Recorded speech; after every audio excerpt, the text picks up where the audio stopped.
ಒಂದು ಕ್ಷಣ ಕಲ್ಪನೆ ಮಾಡಿ, ನೀವು ಅಮೆರಿಕದ ಅಧ್ಯಕ್ಷರು. ನೀವು ಇಂದು ಮತ್ತೊಂದು ದೇಶಕ್ಕೆ ಪ್ರಯಾಣಿಸಬೇಕಾಗಿದೆ. ಸಾಮಾನ್ಯ ಜನರಂತೆ ವಿಮಾನ ನಿಲ್ದಾಣಕ್ಕೆ ಹೋಗಿ ಸೆಕ್ಯೂರಿಟಿ ಚೆಕ್ ಮುಗಿಸಿ ಒಂದು ಪ್ರಯಾಣಿಕ ವಿಮಾನಕ್ಕೆ ಹತ್ತಿ ಹೋಗಬಹುದೇ? ಖಂಡಿತವಾಗಿಯೂ ಇಲ್ಲ. ಏಕೆಂದರೆ ಅಮೆರಿಕದ ಅಧ್ಯಕ್ಷರು ಕೇವಲ ಒಬ್ಬ ವ್ಯಕ್ತಿಯಲ್ಲ, ಅವರು ವಿಶ್ವದ ಅತ್ಯಂತ ಶಕ್ತಿಶಾಲಿ ರಾಷ್ಟ್ರದ ನಾಯಕ. ಅವರ ಸುರಕ್ಷತೆಯಲ್ಲಿ ಒಂದು ಸಣ್ಣ ತಪ್ಪಾದರೂ ಅದರ ಪರಿಣಾಮ ಇಡೀ ಜಗತ್ತಿನ ಮೇಲೆ ಬೀಳಬಹುದು. ಅದಕ್ಕಾಗಿಯೇ ಅಮೆರಿಕದ ಅಧ್ಯಕ್ಷರಿಗಾಗಿ ನಿರ್ಮಿಸಲಾಗಿರುವುದು ಸಾಮಾನ್ಯ ವಿಮಾನವಲ್ಲ, ಆಕಾಶದಲ್ಲೇ ಹಾರಾಡುವ ಒಂದು ವೈಟ್ ಹೌಸ್. ಜಗತ್ತು ಇದನ್ನು ಏರ್ ಫೋರ್ಸ್ ಒನ್ ಎಂದು ಕರೆಯುತ್ತದೆ. ಆದರೆ ಈ ವಿಮಾನದಲ್ಲಿ ಅಂತಹ ವಿಶೇಷತೆ ಏನೊಂದು ಇದೆ? ಇದನ್ನು ಜಗತ್ತಿನ ಅತ್ಯಂತ ಸುರಕ್ಷಿತ ವಿಮಾನ ಎಂದು ಯಾಕೆ ಕರೆಯುತ್ತಾರೆ? ಬನ್ನಿ ತಿಳಿದುಕೊಳ್ಳೋಣ. ಏರ್ ಫೋರ್ಸ್ ಒನ್ ಅಕ್ಷರಶಃ ಆಕಾಶದಲ್ಲಿ ಹಾರುವ ಒಂದು ಕೋಟೆ. ಇದು ಬೇರೆ ಯಾವುದೇ ವಿಮಾನಕ್ಕಿಂತಲೂ ಹೆಚ್ಚಿನ ಎತ್ತರದಲ್ಲಿ ಹಾರಬಲ್ಲದು. ಇದರ ವೇಗ F-16 ಫೈಟರ್ ಜೆಟ್ನಷ್ಟಿರುತ್ತದೆ ಮತ್ತು ಅಣುದಾಳಿಯ ಸಂದರ್ಭದಲ್ಲಿ ಇದು ಒಂದು ಸುರಕ್ಷಿತ ಬಂಕರ್ನಂತೆ ಕಾರ್ಯನಿರ್ವಹಿಸುತ್ತದೆ. ಇದು ಜಗತ್ತಿನ ಅತ್ಯಂತ ಸುರಕ್ಷಿತ ವಿಮಾನಗಳಲ್ಲಿ ಒಂದಾಗಿದೆ. SB ಮೀಡಿಯಾಗೆ ಸ್ವಾಗತ. ಸಣ್ಣ ಪ್ರಯಾಣವಾಗಿರಲಿ ಅಥವಾ ದೀರ್ಘ ಪ್ರಯಾಣವಾಗಿರಲಿ, ಏರ್ ಫೋರ್ಸ್ ಒನ್ ಯಾವಾಗಲೂ ಅಮೆರಿಕದ ಅಧ್ಯಕ್ಷರನ್ನು ಜಗತ್ತಿನ ಯಾವುದೇ ಭಾಗಕ್ಕೆ ಕರೆದೊಯ್ಯಲು ಸಿದ್ಧವಾಗಿರುತ್ತದೆ. ವಾಸ್ತವವಾಗಿ ಅಮೆರಿಕದ ಅಧ್ಯಕ್ಷರು ಪ್ರಯಾಣಿಸುವ ಯಾವುದೇ ವಿಮಾನವನ್ನು ಏರ್ ಫೋರ್ಸ್ ಒನ್ ಎಂದು ಕರೆಯಲಾಗುತ್ತದೆ. ಆದರೆ ಹಲವು ವರ್ಷಗಳಿಂದ ಈ ಹೆಸರು ಈ ವಿಮಾನದೊಂದಿಗೆ ಹೆಚ್ಚು ಗುರುತಿಸಿಕೊಂಡಿದೆ. ಅದು ಬೋಯಿಂಗ್ 747-200B 747-200B. ಇಂತಹ ವಿಮಾನಗಳು ವಾಸ್ತವವಾಗಿ ಎರಡು ಇವೆ ಮತ್ತು ಇವು ಸಾಮಾನ್ಯ ವಾಣಿಜ್ಯ ವಿಮಾನಗಳಲ್ಲ. ಇವುಗಳನ್ನು ಬೋಯಿಂಗ್ ವಿಶೇಷವಾಗಿ ನಿರ್ಮಿಸಿದ್ದು ನಂತರ ಅಮೆರಿಕದ ಸೇನೆಯು ವಿಶೇಷವಾಗಿ ಮೇಲ್ದರ್ಜೆಗೆ ಅಪ್ಗ್ರೇಡ್ ಮಾಡಿದೆ. ಈ ವಿಮಾನವನ್ನು ಕಾರ್ಯಾಚರಣೆ ಮಾಡಲು ಪ್ರತಿ ಗಂಟೆಗೆ $26,000ಗಿಂತಲೂ ಹೆಚ್ಚು ವೆಚ್ಚವಾಗುತ್ತದೆ. ಇದು 6 ಅಂತಸ್ತಿನ ಕಟ್ಟಡದಷ್ಟು ಎತ್ತರ ಹೊಂದಿದೆ. ಇದರ ಉದ್ದ 76 ಮೀಟರ್, ಅಂದರೆ ಯಾವುದೇ ವಾಣಿಜ್ಯ ಜೆಟ್ ವಿಮಾನಕ್ಕಿಂತಲೂ ಉದ್ದವಾಗಿದೆ. ಪ್ರತಿಯೊಂದು ವಿಮಾನವು ಸುಮಾರು 3,78,000 ಕಿಲೋಗ್ರಾಂ ತೂಕವಿರುತ್ತದೆ ಮತ್ತು ಇದು ಗರಿಷ್ಠ 45,100 ಅಡಿ ಎತ್ತರದವರೆಗೆ ಹಾರಬಲ್ಲದು. ಅಮೆರಿಕದ ವಾಯುಪಡೆಯಲ್ಲಿ ಇದರ ಅಧಿಕೃತ ಹೆಸರು VC-25. ಇದರ ಟೇಲ್ ನಂಬರ್ಗಳು 2900. ಈ ವಿಮಾನದ ಹೊರಭಾಗವು ಸುಮಾರು 4,000 ಚದರ ಅಡಿ ವಿಸ್ತೀರ್ಣವನ್ನು ಹೊಂದಿದ್ದು ಅದನ್ನು 3 ಡೆಕ್ಗಳಾಗಿ ವಿನ್ಯಾಸಗೊಳಿಸಲಾಗಿದೆ. ಮೇಲಿನ ಡೆಕ್ ಅತ್ಯಾಧುನಿಕ ದೂರ ಸಂಪರ್ಕ ಕೇಂದ್ರವಾಗಿದೆ. ಇಲ್ಲಿರುವ ತಂತ್ರಜ್ಞಾನ ಎಷ್ಟು ಮುಂದುವರಿದಿದೆ ಎಂದರೆ ಇದು ಒಂದು ಮೊಬೈಲ್ ಕಮಾಂಡ್ ಸೆಂಟರ್ನಂತೆ ಕಾರ್ಯನಿರ್ವಹಿಸುತ್ತದೆ. ಕೆಳಗಿನ ಡೆಕ್ ಸರಕು ಸಾಗಣೆ ವಿಭಾಗವಾಗಿ ಬಳಸಲಾಗುತ್ತದೆ ಮತ್ತು ತನ್ನದೇ ಆದ ಆಟೋಮ್ಯಾಟಿಕ್ ಲಗೇಜ್ ನಿರ್ವಹಣಾ ವ್ಯವಸ್ಥೆಯನ್ನು ಹೊಂದಿದೆ. ಮಧ್ಯದ ಡೆಕ್ನಲ್ಲೇ ಪ್ರಮುಖ ಚಟುವಟಿಕೆಗಳು ನಡೆಯುತ್ತವೆ. ಮುಂಭಾಗದ ಶಾಂತ ಪ್ರದೇಶದಲ್ಲಿ ಅಧ್ಯಕ್ಷರ ವಿಶೇಷ ಸೂಟ್ ಇದೆ. ಇಲ್ಲಿಯೇ ಅಧ್ಯಕ್ಷರ ಕಚೇರಿ ಇದೆ. ಅದರ ಜೊತೆಗೆ ಪ್ರೈವೇಟ್ ಬೆಡ್ರೂಮ್ ಕೋಣೆ ಮತ್ತು ಪ್ರೈವೇಟ್ ಬಾತ್ರೂಮ್ ಸಹ ಇದೆ. ಇದರ ಜೊತೆಗೆ ಅಧ್ಯಕ್ಷರ ವೈಯಕ್ತಿಕ ಪ್ರದೇಶವನ್ನು ನೆಲದಲ್ಲಿರುವ ಸ್ಟಾರ್ ವಿನ್ಯಾಸದ ಕಾರ್ಪೆಟ್ ಮೂಲಕ ಗುರುತಿಸಲಾಗಿದೆ. ಹಾಗಾದರೆ ಇದುವೇ ಆಕಾಶದಲ್ಲಿ ಹಾರುವ ಓವಲ್ ಆಫೀಸ್. ನೀವು ನೆಲದ ಕಡೆ ಗಮನಿಸಿದರೆ ಕಾರ್ಪೆಟ್ ಮೇಲೆ ಸ್ಟಾರ್ ವಿನ್ಯಾಸ ಕಾಣುವ ಎಲ್ಲ ಸ್ಥಳವು ಅದು ಅಧ್ಯಕ್ಷರ ವೈಯಕ್ತಿಕ ಪ್ರದೇಶವಾಗಿದೆ. ಅದರ ಹೊರಭಾಗದಲ್ಲೇ ಸೀಕ್ರೆಟ್ ಸರ್ವಿಸ್ ಸಿಬ್ಬಂದಿಗಾಗಿ ಒಂದು ವಿಭಾಗವಿದೆ. ಅದರ ನಂತರ ಬರುತ್ತದೆ ಸಿಚುವೇಶನ್ ರೂಮ್. ಗಮನಿಸಿ, ಇಲ್ಲಿ ಕಾರ್ಪೆಟ್ನ ವಿನ್ಯಾಸ ಮತ್ತೆ ಸ್ಟಾರ್ಗಳಾಗಿ ಬದಲಾಗುತ್ತದೆ. ಇದು ಆಕಾಶದಲ್ಲಿರುವ ಸಿಚುವೇಶನ್ ರೂಮ್. ನೀವು ಗಮನಿಸಿದರೆ ಇಲ್ಲಿರುವ ಸೀಟ್ ಬೆಲ್ಟ್ಗಳ ಮೇಲೂ ಅಧ್ಯಕ್ಷರ ಅಧಿಕೃತ ಮುದ್ರೆ ಇದೆ. ಇನ್ನೊಂದು ಕುತೂಹಲಕಾರಿ ವಿಷಯವೆಂದರೆ ಬಿಳಿ ಬಣ್ಣದ ಫೋನ್ಗಳನ್ನು ಸಾಮಾನ್ಯ ಸುರಕ್ಷಿತವಲ್ಲದ ಕರೆಗಳಿಗಾಗಿ ಬಳಸಲಾಗುತ್ತದೆ. ಆದರೆ ಕಂದು ಬಣ್ಣದ ಫೋನ್ಗಳು ಸುರಕ್ಷಿತ ಸಂವಹನಕ್ಕಾಗಿ ಬಳಸಲಾಗುತ್ತವೆ. ಇದರ ಮುಂದಿನ ಭಾಗದಲ್ಲಿ ಸುಮಾರು 70 ಪ್ರಯಾಣಿಕರಿಗಾಗಿ ವಾಸದ ವ್ಯವಸ್ಥೆ ಇದೆ. ಅದರ ಜೊತೆಗೆ ಕೆಲಸದ ಸ್ಥಳಗಳು, ಕಾನ್ಫರೆನ್ಸ್ ರೂಮ್, ಊಟದ ಕೊಠಡಿ ಮತ್ತು 2 ಅಡುಗೆ ಮನೆಗಳು ಇವೆ. ಆದರೆ ಇಷ್ಟಕ್ಕೆ ಇದು ಮುಗಿಯುವುದಿಲ್ಲ. ಏರ್ ಫೋರ್ಸ್ ಒನ್ನಲ್ಲಿ ಯಾವಾಗಲೂ ಒಬ್ಬ ವೈದ್ಯರು ಇರುತ್ತಾರೆ. ಇಲ್ಲಿ ಅತ್ಯಾಧುನಿಕ ವೈದ್ಯಕೀಯ ಉಪಕರಣಗಳಿಂದ ಸಜ್ಜುಗೊಂಡಿರುವ ಒಂದು ಆಪರೇಷನ್ ರೂಮ್ ಕೂಡ ಇದೆ. ತುರ್ತು ಪರಿಸ್ಥಿತಿಗಾಗಿ ಅಧ್ಯಕ್ಷರ ರಕ್ತದ ಗುಂಪಿನ ಹೆಚ್ಚುವರಿ ರಕ್ತದ ಸಂಗ್ರಹ ಹಾಗೂ ವಿಶೇಷ ಲಸಿಕೆಗಳನ್ನು ಇಲ್ಲಿ ಸಂಗ್ರಹಿಸಿಡಲಾಗಿದೆ. ಈಗ ಇದರ ರಕ್ಷಣಾ ವ್ಯವಸ್ಥೆಯ ಬಗ್ಗೆ ನೋಡೋಣ. ಏರ್ ಫೋರ್ಸ್ ಒನ್ ಅನ್ನು ವಾಷಿಂಗ್ಟನ್ DC ಹೊರಭಾಗದಲ್ಲಿರುವ ಜಾಯಿಂಟ್ ಬೇಸ್ ಆಂಡ್ರ್ಯೂಸ್ನ ಅತ್ಯಂತ ಸುರಕ್ಷಿತ ಹ್ಯಾಂಗರ್ನಲ್ಲಿ ಇರಿಸಲಾಗುತ್ತದೆ. ಈ ನೆಲೆಯನ್ನು ಮಿಲಿಟರಿ ಚೆಕ್ ಪಾಯಿಂಟ್ ರಕ್ಷಿಸುತ್ತದೆ. ಇದರ ಗಡಿಯೊಳಗೆ ಇನ್ನೂ 2 ಹೆಚ್ಚುವರಿ ಭದ್ರತಾ ಬೇಲಿಗಳಿವೆ. ಆದರೆ ಅಮೆರಿಕದ ಸೇನೆಯ ಪ್ರಕಾರ ಏರ್ಫೋರ್ಸ್ 1 ನೆಲದಲ್ಲಿರುವುದಕ್ಕಿಂತ ಆಕಾಶದಲ್ಲಿರುವಾಗ ಇನ್ನೂ ಹೆಚ್ಚು ಸುರಕ್ಷಿತವಾಗಿರುತ್ತದೆ. ಹಾಗಾದರೆ ಇದನ್ನು ಹಾರುವ ಕೋಟೆ ಎಂದು ಕರೆಯುವುದಕ್ಕೆ ಕಾರಣವೇನು?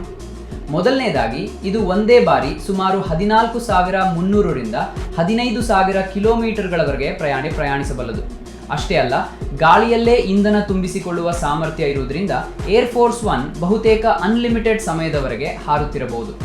ಇದರ ಗರಿಷ್ಠ ವೇಗ ಗಂಟೆಗೆ 965 ಕಿಲೋಮೀಟರ್.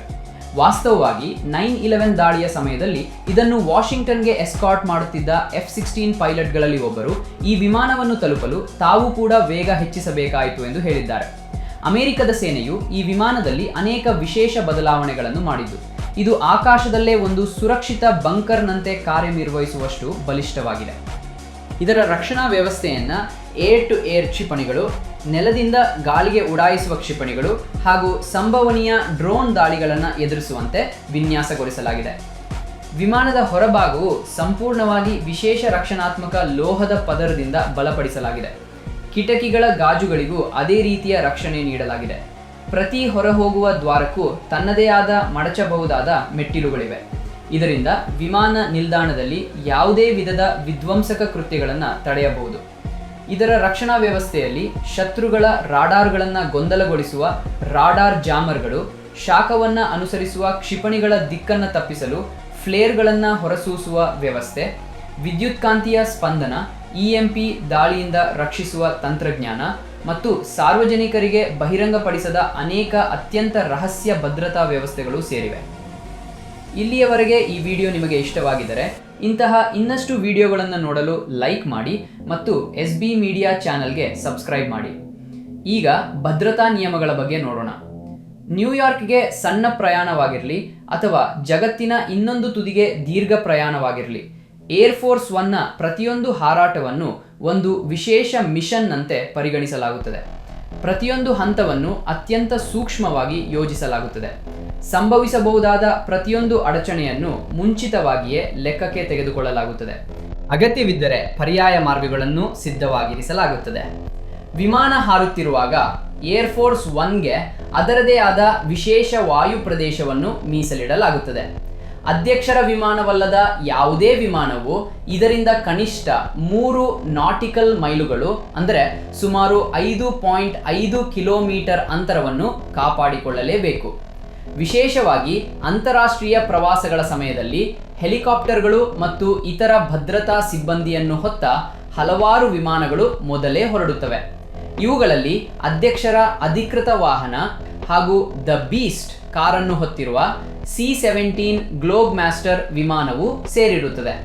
ಮತ್ತು ಏರ್ಫೋರ್ಸ್ 1ನ ಹಿಂದೆ ಮತ್ತೊಂದು ವಿಶೇಷ ವಿಮಾನವು ಪ್ರಯಾಣಿಸುತ್ತದೆ. ಅದನ್ನು ಡೂಮ್ಸ್ಡೇ ಪ್ಲೇನ್ ಎಂದು ಕರೆಯಲಾಗುತ್ತದೆ. ಇದು E-4B advanced airborne command post. ಇಂತಹ ವಿಮಾನಗಳು ಜಗತ್ತಿನಲ್ಲಿ ಕೇವಲ 4 ಮಾತ್ರ ಇವೆ. ಅಣುಯುದ್ಧ ಅಥವಾ ರಾಷ್ಟ್ರೀಯ ತುರ್ತು ಪರಿಸ್ಥಿತಿಯ ಸಂದರ್ಭದಲ್ಲಿ ಇದು ಆಕಾಶದಲ್ಲೇ ಕಾರ್ಯನಿರ್ವಹಿಸುವ ಅಣು ಸುರಕ್ಷಿತ ಬಂಕರ್ ಹಾಗೂ ಯುದ್ಧ ನಿಯಂತ್ರಣ ಕೇಂದ್ರವಾಗಿ ಕೆಲಸ ಮಾಡುತ್ತದೆ. ಇದೀಗ ನಿಮಗೆ ಆಶ್ಚರ್ಯವಾಗುವ ವಿಷಯ ಏನೆಂದರೆ ಏರ್ಫೋರ್ಸ್ 1 ಎಷ್ಟೊಂದು ಸುರಕ್ಷಿತವಾಗಿದೆ ಎಂದರೆ ಸಾಮಾನ್ಯ ಸಂದರ್ಭಗಳಲ್ಲಿ ಇದರ ಜೊತೆಗೆ ಫೈಟರ್ ಜೆಟ್ಗಳು ಎಸ್ಕಾರ್ಟ್ ಆಗಿರುವುದಿಲ್ಲ. ವಾಸ್ತವವಾಗಿ 9/11 ರಂತಹ ತುರ್ತು ಪರಿಸ್ಥಿತಿ ಉಂಟಾದಾಗ ಅಥವಾ ಮಾಧ್ಯಮಗಳಿಗಾಗಿ ವಿಶೇಷ ಪ್ರದರ್ಶನ ನೀಡುವ ಸಂದರ್ಭಗಳಲ್ಲಿ ಮಾತ್ರ ಏರ್ಫೋರ್ಸ್ 1 ಜೊತೆಗೆ ಫೈಟರ್ ಜೆಟ್ಗಳು ಹಾರ್ತವೆ. ಇದನ್ನು ಹೊರತುಪಡಿಸಿ ಜಗತ್ತಿನ ಯಾವುದೇ ಸಾಮಾನ್ಯ ವಿಮಾನ ನಿಲ್ದಾಣದಲ್ಲಿ ಏರ್ಫೋರ್ಸ್ 1 ಅನ್ನು ನೀವು ನೋಡುವುದಿಲ್ಲ. ಯಾಕೆಂದರೆ ಇದು ಯಾವಾಗಲೂ ಅತ್ಯಂತ ಸುರಕ್ಷಿತ ನೆಲೆಯಲ್ಲಿ ಮಾತ್ರ ಇಳಿಯುತ್ತದೆ. ಹೆಚ್ಚಿನ ಸಂದರ್ಭಗಳಲ್ಲಿ ಅದು ಸೇನಾ ನೆಲೆಯಾಗಿರುತ್ತದೆ. ಸಾಮಾನ್ಯವಾಗಿ ಅಮೆರಿಕದ ಸೇನೆ, ಸೀಕ್ರೆಟ್ ಸರ್ವಿಸ್ ಮತ್ತು ವೈಟ್ ಹೌಸ್ನ ಸದಸ್ಯರ ತಂಡವೊಂದು ಅಧ್ಯಕ್ಷರ ಭೇಟಿ ನಡೆಯುವ ಹಲವು ವಾರಗಳ ಮುಂಚೆಯೇ ಆ ವಿಮಾನ ನಿಲ್ದಾಣವನ್ನು ಪರಿಶೀಲಿಸುತ್ತದೆ. ಅಲ್ಲಿನ ಅಧಿಕಾರಿಗಳೊಂದಿಗೆ ಸಮನ್ವಯ ಸಾಧಿಸಿ ಅಧ್ಯಕ್ಷರ ಆಗಮನಕ್ಕೆ ಅಗತ್ಯವಿರುವ ಎಲ್ಲ ಸಿದ್ಧತೆಗಳನ್ನು ಮಾಡುತ್ತದೆ. ಅಷ್ಟೇ ಅಲ್ಲ, ಅದೇ ಸಮಯದಲ್ಲಿ ಬರಬೇಕಿರುವ ಇತರ ವಿಮಾನಗಳ ಮಾರ್ಗವನ್ನು ಬದಲಾಯಿಸುವಂತೆ ಏರ್ ಟ್ರಾಫಿಕ್ ಕಂಟ್ರೋಲ್ಗೆ ಸೂಚನೆ ನೀಡಲಾಗುತ್ತದೆ. ಕೆಲವು ಸಂದರ್ಭಗಳಲ್ಲಿ ಇದರಿಂದ ಹತ್ತಿರದ ವಿಮಾನ ನಿಲ್ದಾಣಗಳ ವಿಮಾನಗಳ ವೇಳಾಪಟ್ಟಿಯ ಮೇಲೂ ಪರಿಣಾಮ ಬೀರುತ್ತದೆ. ಇದೀಗ ಈ ವಿಮಾನದ ಹಿಂದಿರುವ ರಹಸ್ಯ ತಂಡದ ಬಗ್ಗೆ ತಿಳಿಯೋಣ. ಏರ್ಫೋರ್ಸ್ ಒನ್ನ ನಿರ್ವಹಣೆ ಮತ್ತು ಕಾರ್ಯಾಚರಣೆಯ ಜವಾಬ್ದಾರಿ ಪ್ರೆಸಿಡೆನ್ಷಿಯಲ್ ಏರ್ಲಿಫ್ಟ್ ಗ್ರೂಪ್ನದಾಗಿದೆ. ಇಲ್ಲಿಯೇ ಅಧ್ಯಕ್ಷರ ವಿಮಾನದ ಪೈಲಟ್ಗಳು ಮತ್ತು ಸಿಬ್ಬಂದಿಗೆ ತರಬೇತಿ ನೀಡಲಾಗುತ್ತದೆ. ಈ ತಂಡದಲ್ಲಿ 2 ಪೈಲಟ್ಗಳು, ಒಬ್ಬ ನ್ಯಾವಿಗೇಟರ್ ಮತ್ತು ಒಬ್ಬ ಫ್ಲೈಟ್ ಎಂಜಿನಿಯರ್ ಇರುತ್ತಾರೆ. ಆದರೆ ಇವರ ಕೆಲಸ ಕೇವಲ ವಿಮಾನವನ್ನು ಹಾರಿಸುವುದಷ್ಟೇ ಅಲ್ಲ. ಸೀಕ್ರೆಟ್ ಸರ್ವಿಸ್ ಜೊತೆ ಸೇರಿ ಸಂಭವಿಸಬಹುದಾದ ವಿವಿಧ ತುರ್ತು ಪರಿಸ್ಥಿತಿಗಳನ್ನು ಎದುರಿಸುವ ತರಬೇತಿಯನ್ನು ಅವರು ಗಂಟೆಗಟ್ಟಲೆ ಪಡೆಯುತ್ತಾರೆ. ತಮ್ಮ ತರಬೇತಿಯನ್ನು ಅವರು ಅತ್ಯಂತ ಗಂಭೀರವಾಗಿ ಪರಿಗಣಿಸುತ್ತಾರೆ. ಉದಾಹರಣೆಗೆ, ಅಧ್ಯಕ್ಷರ ಪ್ರಮಾಣ ವಚನ ಸ್ವೀಕಾರ ಸಮಾರಂಭದ ಮೆರವಣಿಗೆಗೂ ಮುನ್ನ ಸಂಭವನೀಯ ದಾಳಿಯನ್ನು ಆಧರಿಸಿದ ಮಾದರಿ ತರಬೇತಿಯನ್ನು ನಡೆಸಲಾಗುತ್ತದೆ. ಯಾವುದೇ ತುರ್ತು ಪರಿಸ್ಥಿತಿಯನ್ನು ಎದುರಿಸಲು ಎಲ್ಲರೂ ಸಿದ್ಧರಾಗಿರುವಂತೆ ಮಾಡಲು ಇದನ್ನು ಆಯೋಜಿಸಲಾಗುತ್ತದೆ. ಇದರ ಜೊತೆಗೆ ಅಮೆರಿಕದ ವಾಯುಪಡೆಯ ಅಧ್ಯಕ್ಷೀಯ ಪೈಲಟ್ಗಳು ಅಪರೂಪದ ದಾಳಿಯ ಸಂದರ್ಭದಲ್ಲಿ ಬಳಸಬೇಕಾದ ತಪ್ಪಿಸಿಕೊಳ್ಳುವ ವಿಶೇಷ ಹಾರಾಟದ ತಂತ್ರಗಳನ್ನು ಕಲಿಯುತ್ತಾರೆ. ಕುತೂಹಲಕಾರಿ ವಿಷಯ ಏನೆಂದರೆ, ಈ ತಂತ್ರವನ್ನು ಅವರು ಕೇವಲ ಒಂದೇ ಬಾರಿ ಬಳಸಬೇಕಾಯಿತು. ಅದು 1974ರಲ್ಲಿ ಅಧ್ಯಕ್ಷ ರಿಚರ್ಡ್ ನಿಕ್ಸನ್ ಸಿರಿಯಾ ಪ್ರವಾಸ ಕೈಗೊಂಡಾಗ. ಸಿರಿಯಾ ಸರ್ಕಾರ ಏರ್ಫೋರ್ಸ್ ಒನ್ಗೆ ಸ್ವಾಗತ ಕೋರಲು ಮತ್ತು ಬೆಂಗಾವಲು ನೀಡಲು 4 ಮಿಗ್ ಯುದ್ಧ ವಿಮಾನಗಳನ್ನು ಕಳುಹಿಸಿತ್ತು. ಆದರೆ ಈ ಮಾಹಿತಿ ಅಧ್ಯಕ್ಷರ ವಿಮಾನದ ಸಿಬ್ಬಂದಿಗೆ ಮುಂಚಿತವಾಗಿ ತಲುಪಿರಲಿಲ್ಲ. ಹೀಗಾಗಿ ಅದನ್ನು ದಾಳಿ ಎಂದು ಭಾವಿಸಿದ ಅಧ್ಯಕ್ಷೀಯ ಪೈಲಟ್ ತಕ್ಷಣವೇ ತುರ್ತು ಕ್ರಮ ಕೈಗೊಂಡು ವಿಮಾನವನ್ನು ತೀವ್ರವಾಗಿ ಕೆಳಮುಖವಾಗಿ ತಿರುಗಿಸಿ ತಪ್ಪಿಸಿಕೊಳ್ಳುವ ಹಾರಾಟ ಆರಂಭಿಸಿದರು. ಇದೀಗ ಹೊಸ ಏರ್ಫೋರ್ಸ್ ಒನ್ ಬಗ್ಗೆ ತಿಳಿಯೋಣ. ಬೋಯಿಂಗ್ 747-200B ವಿಮಾನ 1990ರಿಂದ ಅಮೆರಿಕದ ಅಧ್ಯಕ್ಷರಿಗೆ ಸೇವೆ ಸಲ್ಲಿಸುತ್ತಿದೆ. ಆದರೆ ಶೀಘ್ರದಲ್ಲೇ ಅದು ಬದಲಾಗಲಿದೆ. 2018ರಲ್ಲಿ 2 ಹೊಸ ಬೋಯಿಂಗ್ 747-8 ವಿಮಾನಗಳ ನಿರ್ಮಾಣಕ್ಕಾಗಿ ಬೋಯಿಂಗ್ ಕಂಪನಿಗೆ $3.9 ಬಿಲಿಯನ್ ಒಪ್ಪಂದ ನೀಡಲಾಯಿತು. ಈ ವಿಮಾನಗಳನ್ನು ಮೂಲತಃ 2024ರಲ್ಲಿ ವಿತರಿಸಲು ಯೋಜಿಸಲಾಗಿತ್ತು. ಆದರೆ ತೀವ್ರ ವಿಳಂಬಗಳು ಮತ್ತು ಕೋವಿಡ್-19 ಸಾಂಕ್ರಾಮಿಕದ ಕಾರಣದಿಂದ ಅದರ ವಿತರಣೆಯನ್ನು 2026ರಿಂದ 2027ರ ಅವಧಿಗೆ ಮುಂದೂಡಲಾಯಿತು. ಬೋಯಿಂಗ್ ಕಂಪನಿಯ ಪ್ರಕಾರ ಈ ಹೊಸ ವಿಮಾನಗಳನ್ನು ಈಗಿನ ಏರ್ಫೋರ್ಸ್ ಒನ್ಗಿಂತಲೂ ಅತ್ಯಾಧುನಿಕ ತಂತ್ರಜ್ಞಾನಗಳೊಂದಿಗೆ ನಿರ್ಮಿಸಲಾಗುತ್ತಿದೆ. ಇವುಗಳಲ್ಲಿ ಸುಧಾರಿತ ಮಿಲಿಟರಿ ಮಟ್ಟದ ಏವಿಯಾನಿಕ್ಸ್, ಇನ್ನಷ್ಟು ಮುಂದುವರಿದ ಸಂವಹನ ವ್ಯವಸ್ಥೆಗಳು ಮತ್ತು ಅತ್ಯಾಧುನಿಕ ಸ್ವಯಂ ರಕ್ಷಣಾ ವ್ಯವಸ್ಥೆಗಳು ಸೇರಿವೆ. ನಿಮ್ಮ ಅಭಿಪ್ರಾಯವನ್ನು ಕಾಮೆಂಟ್ನಲ್ಲಿ ತಿಳಿಸಿ ಮತ್ತು ಇಂತಹ ಇನ್ನಷ್ಟು ವಿಡಿಯೋಗಳಿಗಾಗಿ SB ಮೀಡಿಯಾ ಚಾನೆಲ್ಗೆ ಸಬ್ಸ್ಕ್ರೈಬ್ ಮಾಡಲು ಮರೆಯಬೇಡಿ.